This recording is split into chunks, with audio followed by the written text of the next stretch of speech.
Welcome to Taste Buds. I'm Debra Eckerling, Gold strategist, writer, and foodie. And today I'm speaking with actor, writer, and food lover, Joshua Silverstein. Welcome to Taste Buds. Thanks, Deborah. I am a food lover. Well, then you've come to the right place. Now, I know you do all sorts of things, and I actually know you through our mutual friend, David Chu. He does events for the Braid, but you do so much more than that. What is it about food, and how do you integrate it into all the multi-hyphenate things that you do? That's a great question. I have an interesting relationship with food, and what the listeners today may not know about me is that I have a lot of allergies. So my relationship with food has been challenging. It's been exciting. It's led to a lot of interesting stories. And because I'm a father with a multicultural family, that leaves room for a lot of experimentation because my children also have allergies in trying to incorporate the cross examination of how do we discover with allergies what food we can bring into our home. Let's back up. Yeah. Where did your love of food come from? Gosh, I feel like that's my grandmother, on my father's side. My grandmother Shirley was probably the person who made me love food the most. She would make, to this day, unbeatable, the best French toast that I ever had in my life. And you know, I can still to this day tell you that I did not like going over to my grandparents' house as a child. I mean, they were to my understanding, very typical, um, traditional Ashkenazi, Jewish grandparents, in that very, very enthusiastic about making sure I understood my Jewish culture, making sure I understood my heritage, making sure I understood where their family came from. And so it was like lots of books all over the house, lots of photographs, lots of conversations around history. And so as a child, I just wanted to watch TV and I just wanted to play. And my older cousin, who is no longer with us, sadly, got the fun grandparents. I got the very, like, we're gonna sit here and you're gonna learn Scrabble grandparents. And so I was a 5-year-old whose grandmother, who was very, very smart and very, very academic, would play all her tiles against me while I could just play, spell dog. And so like, these people would sit there and watch Jeopardy and Wheel of Fortune with, a toddler. And then it was like off to bed. But the morning was French toast every time. And I, I tell the story at the Braid, when it comes to how I didn't realize that my grandmother was altering her lineage of Ashkenazi cooking so that I could eat it. Like she was changing the ingredients of her brisket. She was changing the ingredients of her latkes. She was changing the ingredients of all these foods that my father, his brothers had grown up eating, so that I could eat, you know, in her home. And I had no idea. Like, that's not what she talked about. So it was very normalized for me sitting at the table with, family and relatives, and, whether it was Passover dinner or Yom Kippur, like, it was very just, this is what the food is written. And what about the other side? Soul food was from my mother's side, and there's lots of fried foods, but because that wasn't necessarily, there isn't a lot of allergy culture on that side, so that wasn't what we went to in regards to, that wasn't as accommodating. So that's not where I went to for that kind of experience. I mean, I definitely, my mother's family comes from the South. So I was exposed to that, and I love that food too, but I don't think that I really took a liking to collard greens and black eyed peas and stuff like that until I got older. You know, my mom has a lot of siblings, and so and there were lots of cousins, and so on my the beauty of my mom's family was when I was over there, I played with people my own age. So I got to hang out with lots of cousins my own age. On my grandmother's side, there's just there's me and my older cousin who wasn't really, he was off playing football and stuff like that. And so like I was with, it was boring, but there was food. So there was a different kind of experience. So like whereas food wasn't the experience on my mom's side, I got a really beautiful tradition of being with young people my own age, where the trade off where I was around my father's parents, there was a deep appreciation of food, sitting around the table and being in conversation with people. Like it was just a different kind of experience on both sides of the family. Food wasn't the experience I got on my mother's side. As an adult, do you now merge the food from the cultures of your upbringing? How do you navigate now? Oh yeah, I mean, absolutely. And because my wife is from Nayarit, she's Mexican.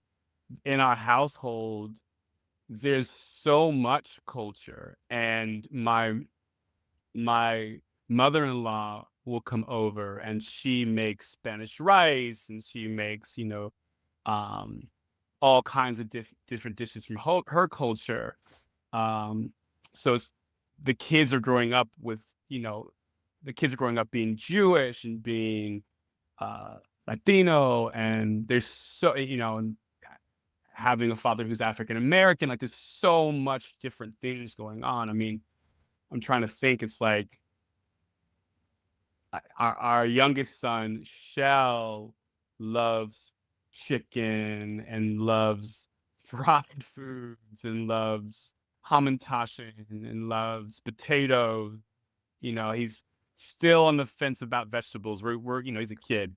There's this thing about children that we're kind of up against where anything bitter, they're like, that's poison, right? So we're still trying to figure out how to navigate around that. So, you know, it's all of our youngest children have gone that route where they were like, vegetables are dangerous. So why are we supposed to eat that? But it's really interesting to see that because we're this melting pot of various backgrounds and stories, our children are growing up with this wealth of different taste buds.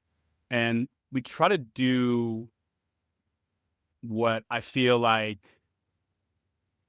my parents did and my grandparents did, which is try to put as many different options in the table as possible. You know, my upbringing was here's food, eat it. So we're a mixture of that and what do you guys want to eat for dinner? So it's definitely beautiful. With so many influence and so many different, ways in which people approach food, I mean, how do you keep it straight? Or you just throw everything together and it works? So because of my allergies, I'm definitely more of the mad scientist in the house. And, our oldest son, yeah, I think is kind of following in those footsteps. I mean, he's definitely experimenting. I think he's taking after this. He's definitely following in like this chef that I've become.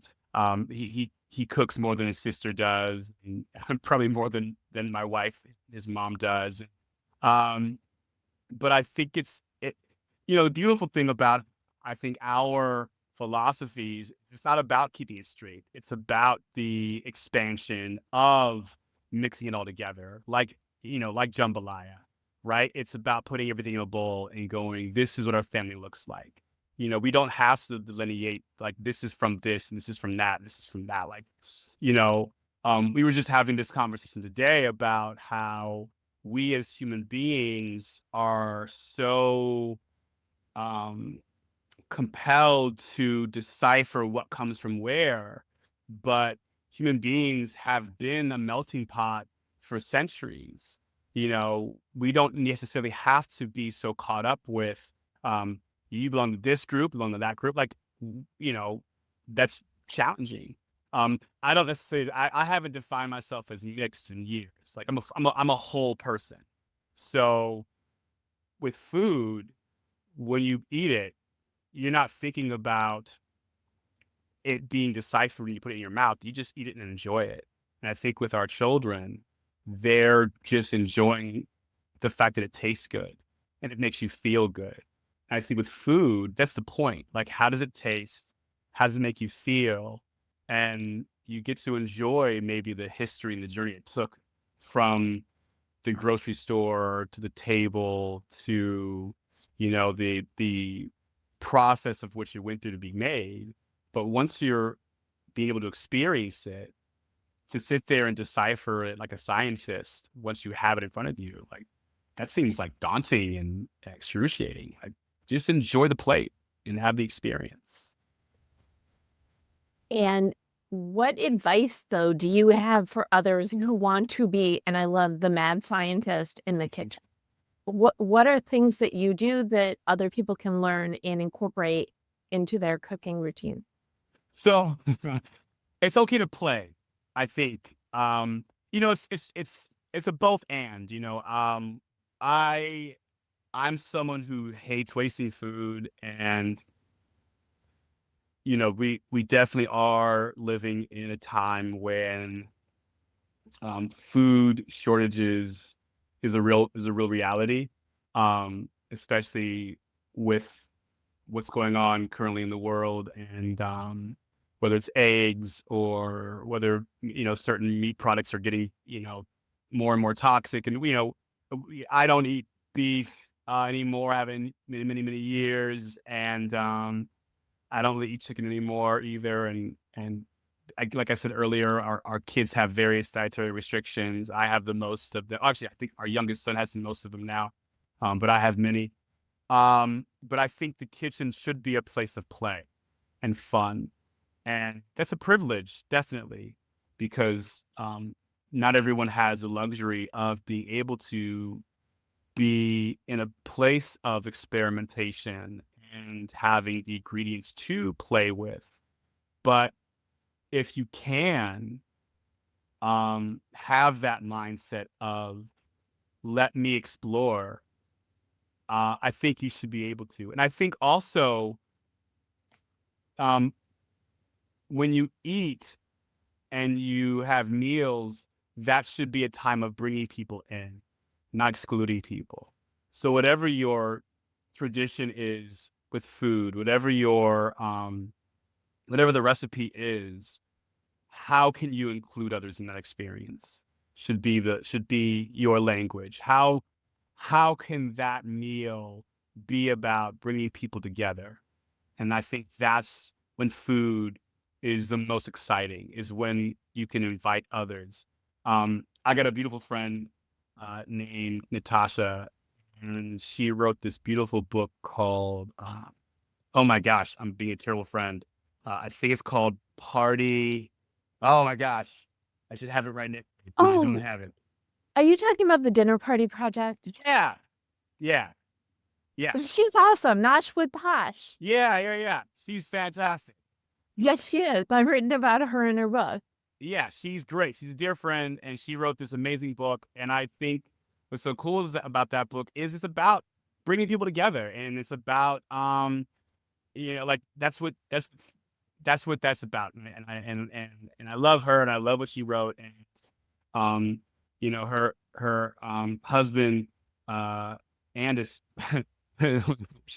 what she calls him, um he tried out every recipe in that book to see if he could do it. And I think that's the fun of food, if it can be, and we should, and in this, specifically in this country, food should not be a stressor. Yeah, and unfortunately, it definitely is for so many people. But I feel like, especially in how I see it myself as a Jewish person and as an African American person, food is supposed to be about bringing people together, and it's supposed to be about playing and discovering. And the idea of breaking bread together is about being inclusive and not discriminating. And it's bad enough that I with my own diet, I unfortunately have to discriminate against so many foods as it is. I don't like the idea that I have to push others out in addition to that. So Okay. that's a lot. I'm a Okay. yammer.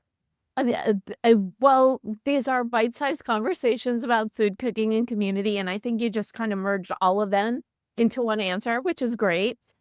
What are ways that you involve your kids in the cooking process? That's a great question. I mean, my oldest son, um, will, depending on what it is, I mean, he doesn't do eggs because he thinks they're gross, but he'll walk in and go, "What is that? What are you making?" Um, his favorite phrase is, "What's for dinner?" And "What's for lunch? What's for breakfast?" And he's gotten really great at making his little brother food, and his little brother is the most pickiest eater. And so uh, everything we eat is a community-based project, definitely in our home. Everyone has an opinion. Everyone has an idea. Especially now, we've given them too much agency in our kitchen. Definitely, we messed it up a long time ago. So everyone has a say. So because of that, um, we can't not include them anymore. And so they've as they're getting older, we we're teaching them like, okay, go prepare this, go chop this, go we're go heat the pan, go pull it out of the fridge. So it is a family affair, and we're trying to lean into that more and more. So it is this kind of idea of we're taking care of each other, to be family is to be in service of one another. So there is that kind of practice of how are you showing up for your family? And I think the kitchen is a great way to practice that. I like that. And it's very Jewish. Every conversation is talking about what you're eating, what you just ate, and what you're going to eat next. Right. And it sounds like you just start that process from the moment anybody walks into the kitchen. Yeah. Yeah. I feel like the place that everyone spends the most time is the kitchen. And it's it's like as artistic parents, it's stressful because you're like, where's all the food? How there was food here yesterday. Where did it all go? But that's there's joy in that, and there's like, there's anxiety in that too. But um I like that our kids like to eat, and my hope is that they're going to carry the tradition into whatever their lives look like outside the house, and wanting to feed other people in their lives and take care of the people in their lives, and make sure that everyone else around them eats as well. That's the hope. I mean, raising children, I think for us is about creating good people in the world. It's not just like they live here and then we're done and then they go. We're like, yep, you're on your own. It's like, what did we do for the world by making these people on the planet? So hopefully we did something right. Oh, fingers crossed. Well, it sounds like you're on the right track. I mean, instilling in them that love of food and community. I mean, Right. how do you not take that Right. off of your table and into Ye- the world? Yeah. Yeah. I mean, I hope so. Is there a recipe that you love that is a good example of the mad scientist you that you would like to share that we could put in the article? Sure. So funny story. You know, my again, like I've never been able to. My grandmother, who probably was my first mad scientist in my life, um, was was the person who I always tried to be like. I mean, I tried to make her French toast. I got close. I think as far as breakfast foods, I've made the most in our household. I think our son, our oldest son, has tried to duplicate my recipe every now and then. Again, he doesn't like eggs, so French toast with someone who doesn't like eggs, it's a challenge because he has to get his hands dirty and it freaks him out a little bit. Um, but I've never made them as good as her. I mean, she would go so far as to even like heat up the maple syrup on stove, and like she was amazing. Um, but she would make her latkes, and those were my favorite of all her recipes. And um, when she had passed away, I had been invited to a party where we were supposed to bring a recipe that best represented our culture. And so I chose to bring latkes. And because I felt that latkes are always best made right there on the spot, I'd make the latkes at the party. And so I asked my dad, who also kind of was the cook in my nuclear family growing up, and it was just me, my mother, and I. Um, how do you make them? And he did his best to kind of download the ingredient list, and which was onions, eggs. Um, she used at the time rice milk. I always say milk incorrectly because I don't drink it, so I say milk, but I think it's milk. But I get made fun of. Anyway, so rice milk, and spices, uh, and I showed up to this party with a cast iron skillet and a blender.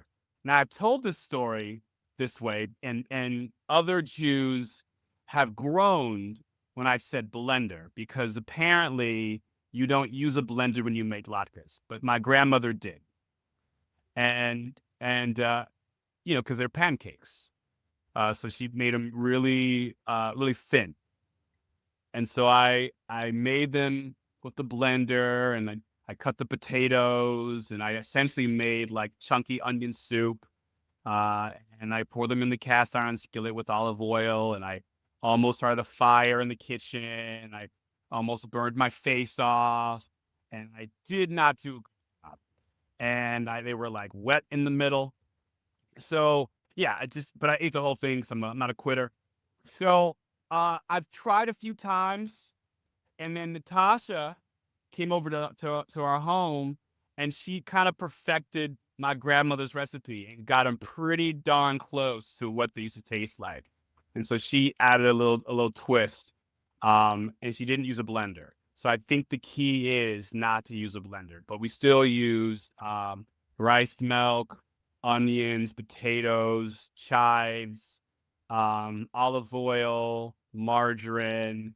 You have to use a cast iron skillet for tradition, but you don't blend them up, so you get a little bit of potato chunks in there, uh, and that way they're a little thicker. And yeah, our kids all love the latkes. Or if you cheat, you just go to Trader Joe's and pick up a box of them, and then just throw them in the oven, and you don't have to worry about the mess. But yeah, So they're Joshua's latkes with special appearance by Natasha Feldman. that's right. Special guest Tasha Feldman. Yep. Yeah.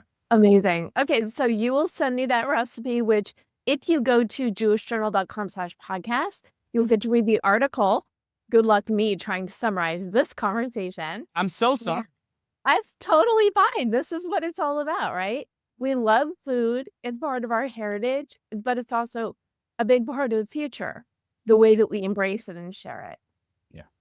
So I think that was really captured here. Thank you for your time today. Where can people learn more about you? Because we didn't even talk about that. That's true. The thing that I'm most excited about that I do is I am the executive director of a performing arts family camp. It's been around for 48 plus years, and they can go to CAZ, so CAZfamilycamp.org if they want to know more about that program. They can go there, or if they want to know more about me, the JoshuaSilverstein.com. Awesome. Well, thank you so much for sharing your mad scientist love of food. Do you have any final food for thought that you want to add? Keep trying new things. Yeah, keep being curious about what's on the other side of people's palates. I think that's a really good goal. Yeah. Thank you so much, Joshua Silverstein, for joining me today. Thank you for tuning in to Taste Buds with Deb. Don't miss an episode. You can subscribe on YouTube, iTunes, and or your favorite podcast platform. And as I said, if you go to jewishjournal.com/podcast, you can read the article and get the recipe. Until next time, have fun, experiment in the kitchen, and bon appetit.